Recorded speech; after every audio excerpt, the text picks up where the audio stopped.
पंढरपूर तालुक्यातील राजकीय वातावरण कालच्या मतदानानंतर चांगलंच तापलेलं आहे।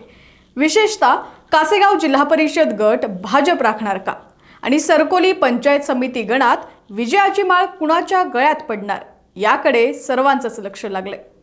अर्चनाताई कराळे विरुद्ध प्रियंकाताई जाधव यांच्यातील ही लढत आता गाववार गणितावर येऊन ठेपलेली आहे। पाहुयात यावरचा हा विशेष रिपोर्ट।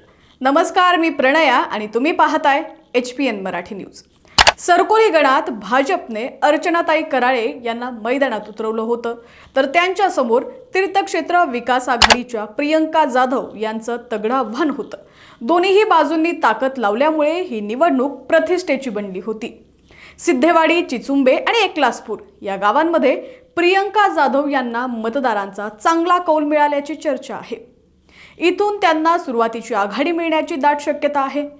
प्रियंका जाधव यांची ही सुरुवातीची आघाडी तोडण्यासाठी भाजपची भिस्त ओजेवाडी गावावर आहे। ओजेवाडी हे गाव पंडित भोसले यांचं होम ग्राउंड आहे। त्यांच्यामुळे ओजेवाडीतून अर्चनाताई कराळे यांना मोठी आघाडी मिळण्याची शक्यता आहे।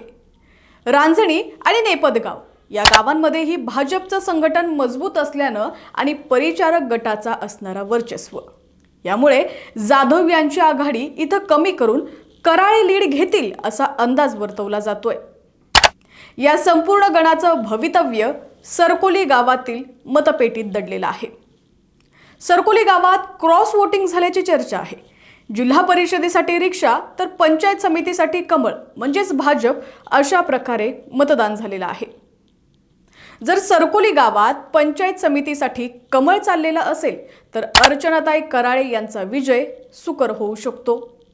थोडक्यात सांगायचं तर ओजेवाडीतून मिळणारी आघाडी आणि सरकोली गावातील क्रॉस वोटिंग अर्चनाताई कराळे यांच्यासाठी विजयासाठी निर्णायक ठरू शकते। मात्र सिद्धेवाडी आणि चिचुंबे या गावांनी दिलेला कौल प्रियंका जाधव यांना किती पुढे नेतो हे पाहणं औत्सुक्याचं ठरेल। निकालाच्या दिवशीच या काटाजोड लढतीचा फैसला होईल।